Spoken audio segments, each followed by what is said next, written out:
Chapter 7 The Sounding of the Call.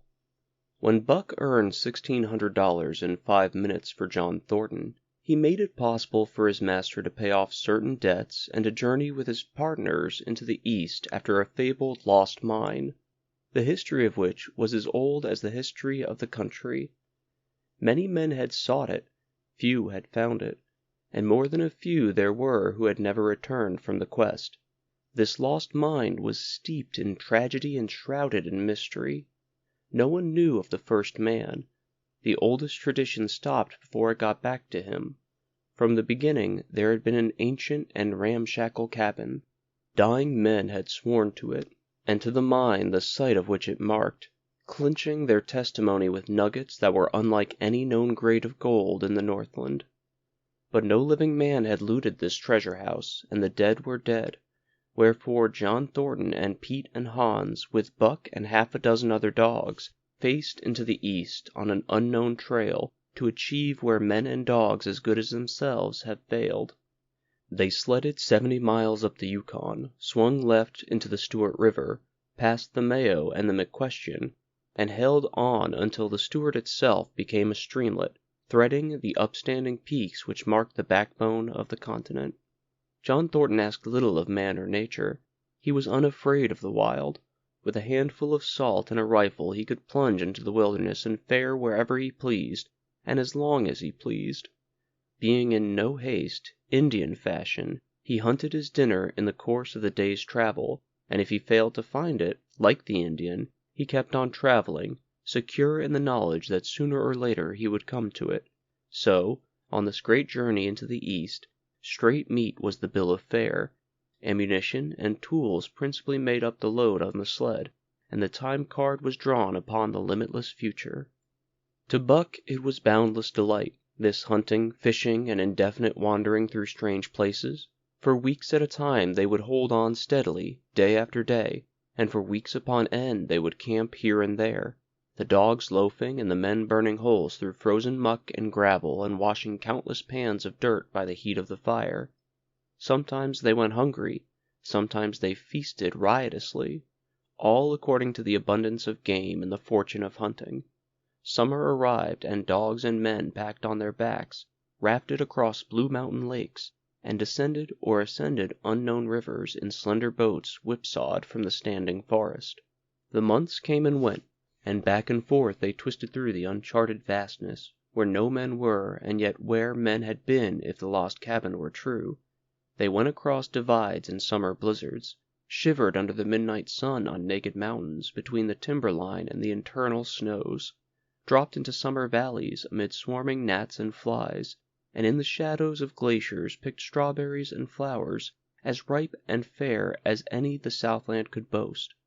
In the fall of the year they penetrated a weird lake country, sad and silent, where wildfowl had been, but where there was no life nor sign of life, only the blowing of chill winds, the forming of ice in sheltered places, and the melancholy rippling of waves on lonely beaches. And through another winter they wandered on the obliterated trails of men who had gone before. Once they came upon a path blazed through the forest, an ancient path, and the lost cabin seemed very near, but the path began nowhere and ended nowhere, and it remained mystery, as the man who made it and the reason he made it remained mystery. Another time they chanced upon the time-graven wreckage of a hunting lodge, and amid the shreds of rotted blankets John Thornton found a long-barreled flintlock. He knew it for a Hudson Bay Company gun of the young days in the Northwest, when such a gun was worth its height in beaver skins packed flat, and that was all. No hint as to the man in an early day had reared the lodge and left the gun among the blankets. Spring came on once more, and at the end of all their wandering they found, not the lost cabin, but a shallow placer in a broad valley where the gold showed like yellow butter across the bottom of a washing pan. They sought no farther. Each day they worked earned them thousands of dollars in clean dust and nuggets, and they worked every day. The gold was sacked in moose-hide bags, 50 pounds to the bag, and piled so much like firewood outside the Spruce Bough Lodge. Like giants they toiled, days flashing on the heels of days, like dreams as they heaped the treasure up. There was nothing for the dogs to do, save the hauling in of meat now and again that Thornton killed, and Buck spent long hours musing by the fire. The vision of the short-legged hairy man came to him more frequently, now that there was little work to be done, and often, blinking by the fire, Buck wandered with him in that other world which he remembered. The salient thing of this other world seemed fear. When he watched the hairy man sleeping by the fire, head between his knees and hands clasped above, Buck saw that he slept restlessly, with many starts and awakenings, at which times he would peer fearfully into the darkness and fling more wood upon the fire. Did they walk by the beach of a sea, where the hairy man gathered shellfish and ate them as he gathered? It was with eyes that roved everywhere for hidden danger, and with legs prepared to run like the wind at its first appearance. Through the forest they crept noiselessly, Buck at the hairy man's heels, and they were alert and vigilant, the pair of them, ears twitching and moving and nostrils quivering, for the man heard and smelled as keenly as Buck. The hairy man could spring up into the trees and travel ahead as fast as on the ground, swinging by the arms from limb to limb, sometimes a dozen feet apart, letting go and catching, never falling, never missing his grip. In fact, he seemed as much at home among the trees as on the ground, and Buck had memories of nights of vigil spent beneath trees wherein the hairy man roosted, holding on tightly as he slept. And closely akin to the visions of the hairy man was the call still sounding in the depths of the forest. It filled him with a great unrest and strange desires. It caused him to feel a vague, sweet gladness, and he was aware of wild yearnings and stirrings for he knew not what. Sometimes he pursued the call into the forest, looking for it as though it were a tangible thing, barking softly or defiantly as the mood might dictate. He would thrust his nose into the cool wood moss, or into the black soil where long grasses grew, and snort with joy at the fat earth smells. Or he would crouch for hours as if in concealment behind fungus-covered trunks of fallen trees, wide-eyed and wide-eared to all that moved and sounded around him. It might be, lying thus, that he hoped to surprise this call he could not understand. But he did not know why he did these various things. He was impelled to do them, and did not reason about them at all. Irresistible impulses seized him. He would be lying in camp, dozing lazily in the heat of the day, when suddenly his head would lift and his ears cock up, intent and listening, and he would spring to his feet and dash away, and on for hours through the forest aisles, and across the open spaces where the niggerhead sponged. He loved to run down dry watercourses, and to creep and spy upon the bird life in the woods. For a day at a time he would lie in the underbrush where he would watch the partridges drumming and strutting up and down, but especially he loved to run in the dim twilight of the summer midnights, listening to the subdued and sleepy murmurs of the forest, reading signs and sounds as man may read a book, and seeking for the mysterious something that called, walking or sleeping at all times, for him to come. One night he sprang from sleep with a start, eager-eyed, nostrils quivering and scenting, his mane bristling in recurrent waves. From the forest came the call, or one note of it, for the call was many-noted, distinct and definite as ever before, a long-drawn howl, like yet unlike any noise made by a husky dog, and he knew it in the old familiar way, as a sound heard before. He sprang through the sleeping camp and in a swift silence dashed through the woods. As he drew closer to the cry he went more slowly, with caution in every movement, till he came to an open place among the trees, and looking out saw, erect on haunches, with nose pointed to the sky, a long, lean timber wolf. He had made no noise, yet it ceased from its howling and tried to sense his presence. Buck stalked into the open, half crouching, body gathered compactly together, tail straight and stiff, feet falling with unwonted care. Every movement advertised commingled threatening and overture of friendliness. It was the menacing truce that marks the meeting of wild beasts at prey. But the wolf fled at sight of him. He followed with wild leapings in a frenzy to overtake. He ran him into a blind channel, in the bend of the creek where a timber jam barred the way. The wolf whirred about, pivoting on his hind legs after the fashion of Joe and all the cornered husky dogs, snarling and bristling, clipping his teeth together in a continuous and rapid succession of snaps. Buck did not attack, but circled him about and hedged him in with friendly advances. The wolf was suspicious and afraid, for Buck made 3 of him in weight, while his head barely reached Buck's shoulder. Watching his chance, he darted away, and the chase was resumed. Time and again he was cornered, and the thing repeated, though he was in poor condition, or Buck could not so easily have overtaken him. He would run till Buck's head was even with his flank, when he would whirl around at bay, only to dash away again at the first opportunity. But in the end Buck's pertinacity was rewarded, for the wolf, finding that no harm was intended, finally sniffed noses with him. Then they became friendly, and played about in the nervous, half-coy way with which fierce beasts belie their fierceness. After some time of this the wolf started off again at an easy lope in a manner that plainly showed he was going somewhere. He made it clear to Buck that he was to come, and they ran side by side through the somber twilight, straight up the creek bed, into the gorge from which it issued, and across the bleak divide where it took its rise. On the opposite slope of the watershed they came down into a level country where there were great stretches of forest and many streams, and through these great stretches they ran steadily, hour after hour, the sun rising higher and the day growing warmer. Buck was wildly glad. He knew he was at last answering the call, running by the side of his wood brother toward the place from where the call surely came. Old memories were coming upon him fast, and he was stirring to them as of old he stirred to the realities of which they were the shadows. He had done this thing before, somewhere in that other and dimly remembered world, and he was doing it again, now running free in the open, the unpacked earth underfoot, the wide sky overhead. They stopped by a running stream to drink, and stopping, Buck remembered John Thornton. He sat down. The wolf started on toward the place from where the call surely came, then returned to him, sniffing noses and making actions as though to encourage him. But Buck turned about and started slowly on the back track. For the better part of an hour the wild brother ran by his side, whining softly. Then he sat down, pointed his nose upward, and howled. It was a mournful howl, and as Buck held steadily on his way, he heard it grow faint and fainter until it was lost in the distance. John Thornton was eating dinner when Buck dashed into camp and sprang upon him in a frenzy of affection, overturning him, scrambling upon him, licking his face, biting his hand, playing the general tomfool, as John Thornton characterized it, the while he shook Buck back and forth and cursed him lovingly. For 2 days and nights Buck never left camp, never let Thornton out of his sight. He followed him about at his work, watched him while he ate, saw him into his blankets at night, and out of them in the morning. But after 2 days the call in the forest began to sound more imperiously than ever. Buck's restlessness came back to him, and he was haunted by recollections of the wild brother, and of the smiling land beyond the divide, and the run side by side through the wide forest stretches.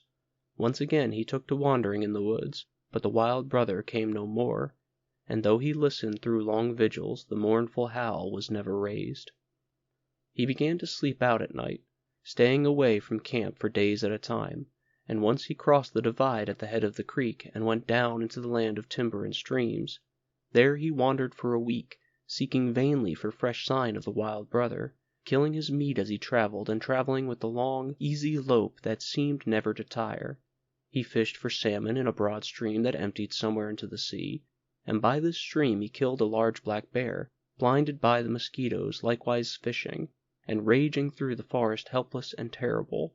Even so, it was a hard fight, and it aroused the last latent remnants of Buck's ferocity. And 2 days later, when he returned to his kill and found a dozen wolverines quarreling over the spoil, he scattered them like chaff, and those that fled left 2 behind who would quarrel no more. The blood-longing became stronger than ever before. He was a killer, a thing that preyed, living on the things that lived, unaided, alone, by virtue of his own strength and prowess, surviving triumphantly in a hostile environment where only the strong survived.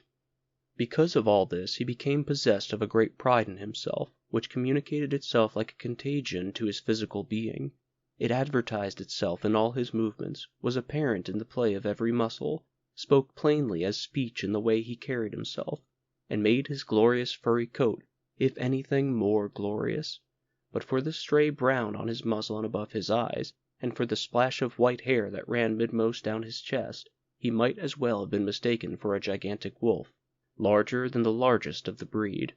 From his St. Bernard father he had inherited size and weight, but it was his shepherd mother who had given shape to that size and weight. His muzzle was a long wolf muzzle, save that it was larger than the muzzle of any wolf, and his head, somewhat broader, was the wolf head on a massive scale.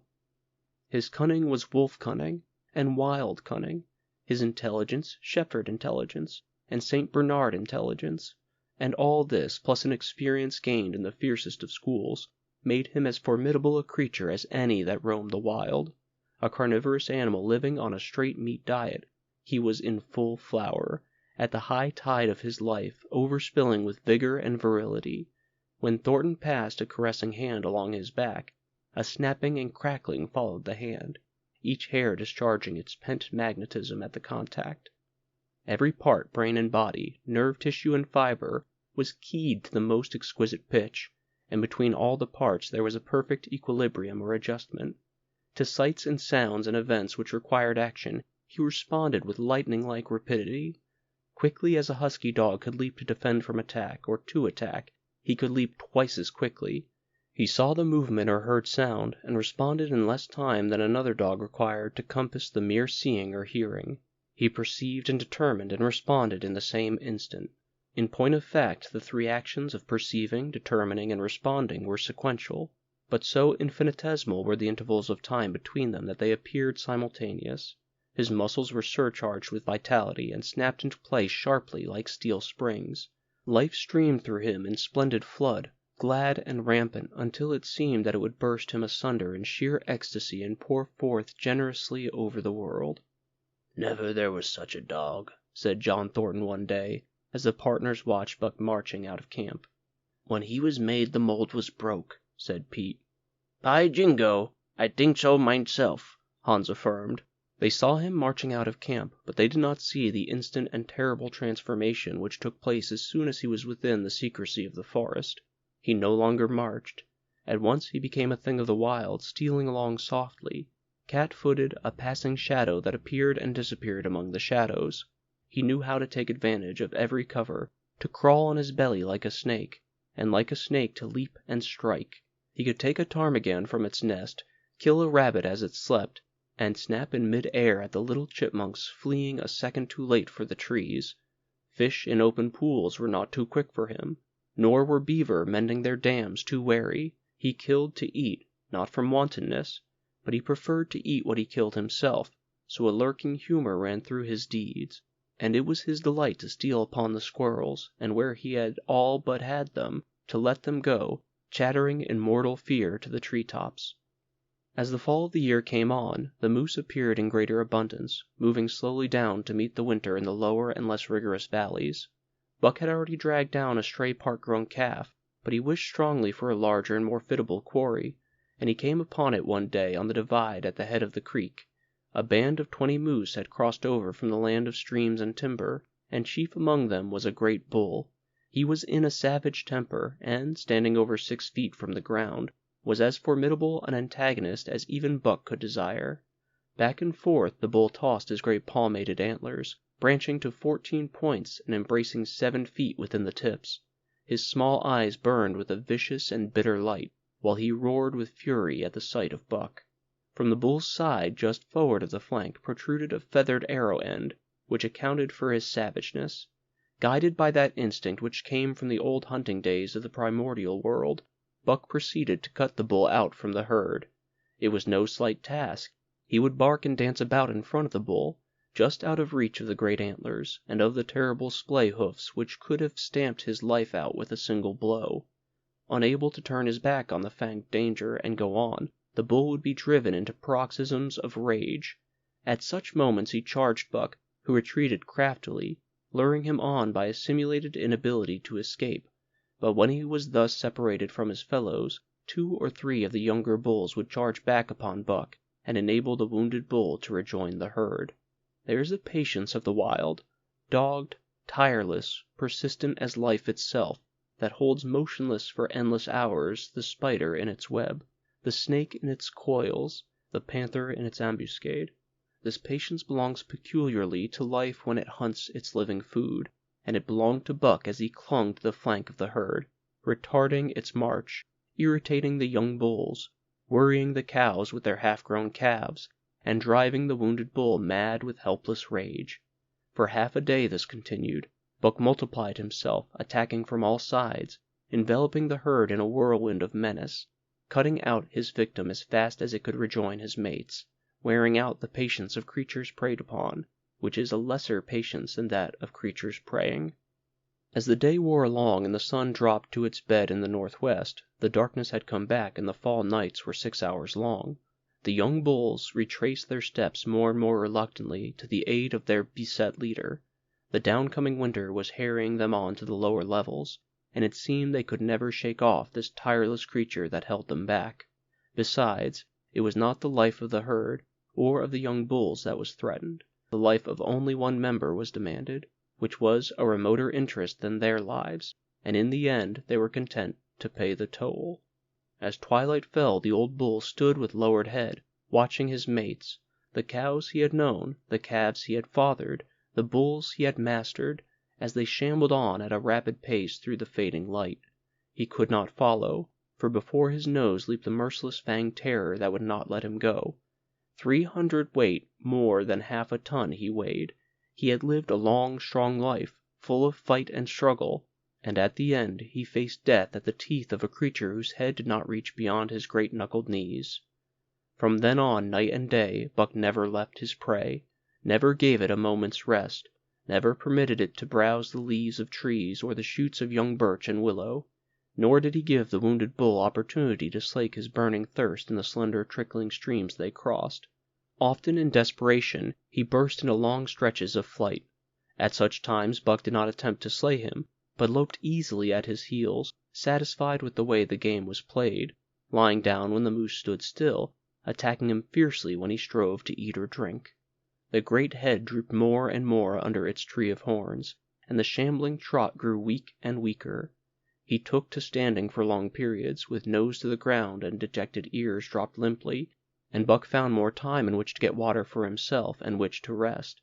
At such moments, panting with red-lolling tongue and with eyes fixed upon the big bull, it appeared to Buck that a change was coming over the face of things.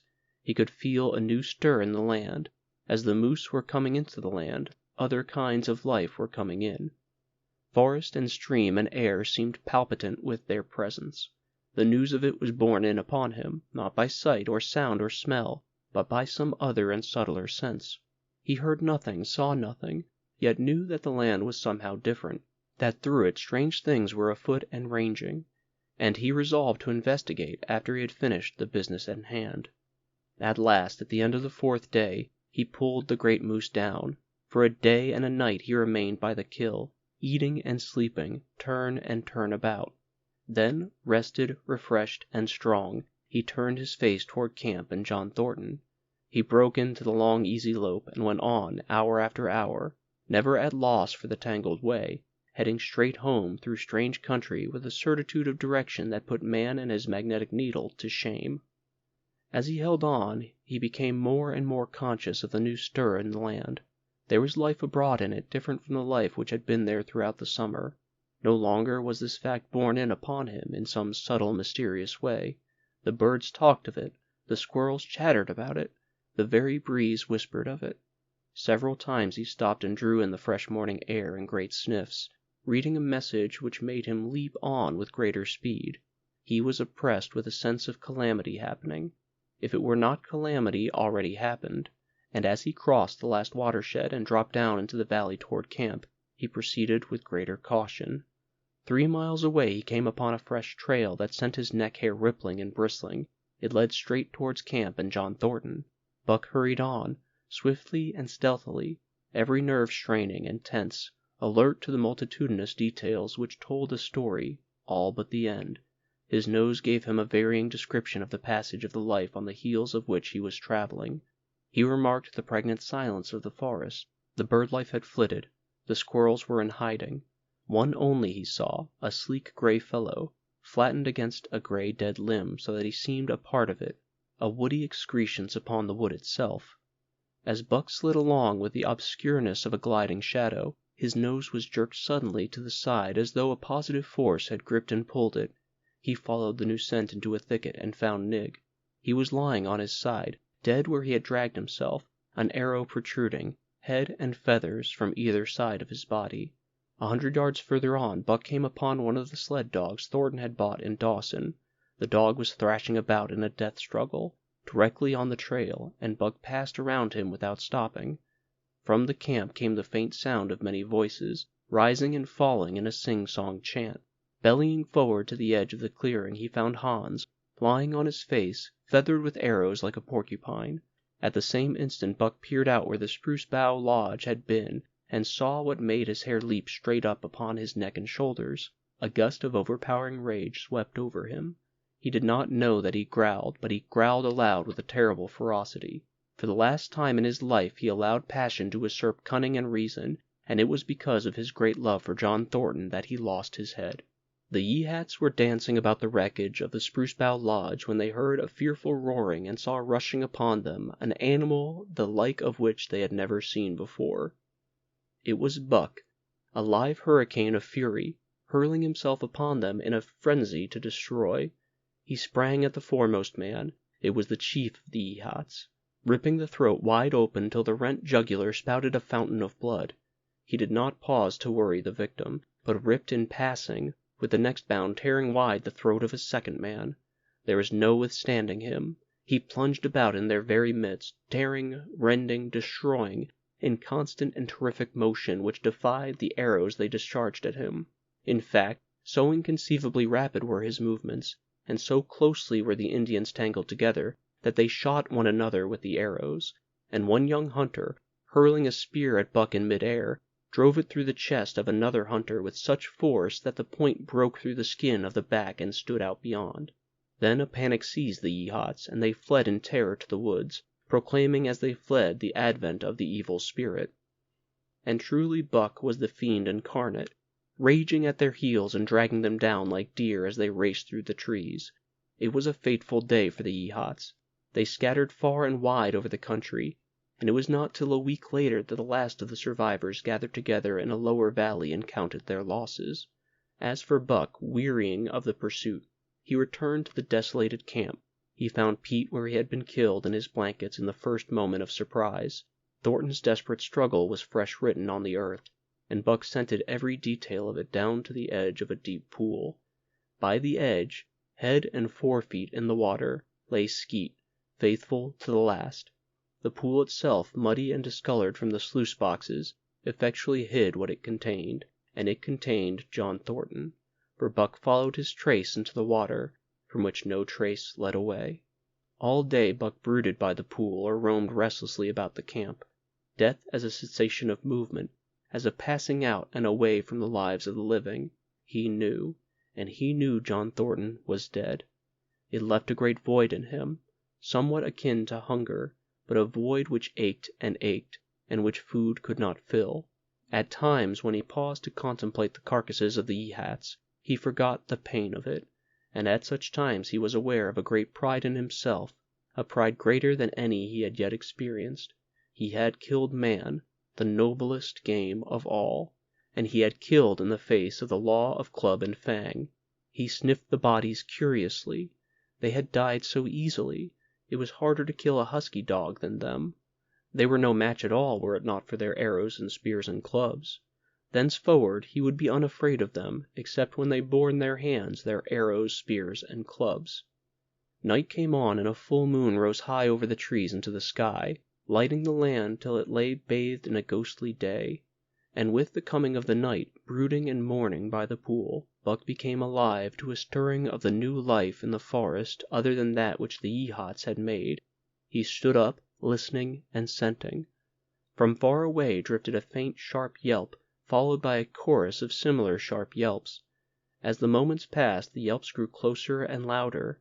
Again Buck knew them as things heard in that other world which persisted in his memory. He walked to the center of the open space and listened. It was the call, the many-noted call, sounding more luringly and compellingly than ever before, and as never before he was ready to obey. John Thornton was dead. The last tie was broken. Man and the claims of man no longer bound him. Hunting their living meat, as the Yeehats were hunting it, On the flanks of the migrating moose, the wolf pack had at last crossed over from the land of the streams and timber and invaded Buck's valley. Into the clearing where the moonlight streamed they poured in a silvery flood, and in the center of the clearing stood Buck, motionless as a statue, waiting their coming. They were awed, so still and large he stood, and a moment's pause fell, till the boldest one leaped straight for him. Like a flash Buck struck, breaking the neck. Then he stood without movement as before, the stricken wolf rolling in agony behind him. 3 others tried it in sharp succession, and one after the other they drew back, streaming blood from slashed throats or shoulders. This was sufficient to fling the whole pack forward, pell-mell, crowded together, blocked and confused by its eagerness to pull down the prey. Buck's marvelous quickness and agility stood him in good stead. Pivoting on his hind legs and snapping and gashing, he was everywhere at once, presenting a front which was apparently unbroken, so swiftly did he whirl and guard from side to side. But to prevent them from getting behind him, he was forced back, down past the pool and into the creek bed, till he brought up against a high gravel bank. He worked along to a right angle in the bank which the men had made in the course of mining, and in this angle he came to bay, protected on 3 sides and with nothing to do but face the front. And so well did he face it, that at the end of half an hour the wolves drew back discomfited. The tongues of all were out and lolling, the white fangs showing cruelly white into the moonlight. Some were lying down with heads raised and ears pricked forward. Others stood on their feet, watching him, and still others were lapping water from the pool. One wolf, long and lean and gray, advanced cautiously, in a friendly manner, and Buck recognized the wild brother with whom he had run for a night and a day. He was whining softly, and, as Buck whined, they touched noses. Then an old wolf, gaunt and battle-scarred, came forward. Buck writhed his lips into the preliminary of a snarl, but sniffed noses with him. Whereupon the old wolf sat down, pointed nose at the moon, and broke out the long wolf howl. The other sat down and howled. And now the call came to Buck in unmistakable accents. He, too, sat down and howled. This over, he came out of his angle, and the pack crowded around him, sniffling in a half-friendly, half-savage manner. The leaders lifted the yelp of the pack and sprang away into the woods. The wolves swung in behind, yelping in chorus, and Buck ran with them, side by side with the wild brother, yelping as he ran. And here may well end the story of Buck. The years were not many when the Yeehats noted a change in the breed of timber wolves, for some were seen with splashes of brown on head and muzzle, and with a rift of white centering down the chest. But more remarkable than this, the Yeehats tell of a ghost dog that runs at the head of the pack. They are afraid of this ghost dog, for it has cunning greater than they, stealing from their camps in fierce winters, robbing their traps, slaying their dogs, and defying their bravest hunters. Nay, the tale grows worse. Hunters there are who fail to return to the camp, and hunters there have been whom their tribesmen found with throats slashed cruelly upon and with wolf prints about them in the snow greater than the prints of any wolf. Each fall, when the Yeehats follow the movement of the moose, there is a certain valley which they never enter, and women there who are become sad when the word goes over the fire of how the evil spirit came to select that valley for an abiding place. In the summers there is one visitor, however, to that valley, of which the Yeehats do not know. It is a great, gloriously coated wolf, like, and yet unlike, all other wolves. He crosses alone from the smiling timberland, and comes down into an open space among the trees. Here a yellow stream flows from rotted moose-hide sacks and sinks into the ground, with long grasses growing through it, and vegetable mold overrunning it, and hiding its yellow from the sun. And here he muses for a time, howling once, long and mournfully, ere he departs. But he is not always alone. When the long winter nights come on and the wolves follow their meat into the lower valleys, he may be seen running at the head of the pack, through the pale moonlight or glimmering borealis, leaping gigantic above his fellows, his great throat a bellow as he sings a song of the younger world, which is the song of the pack.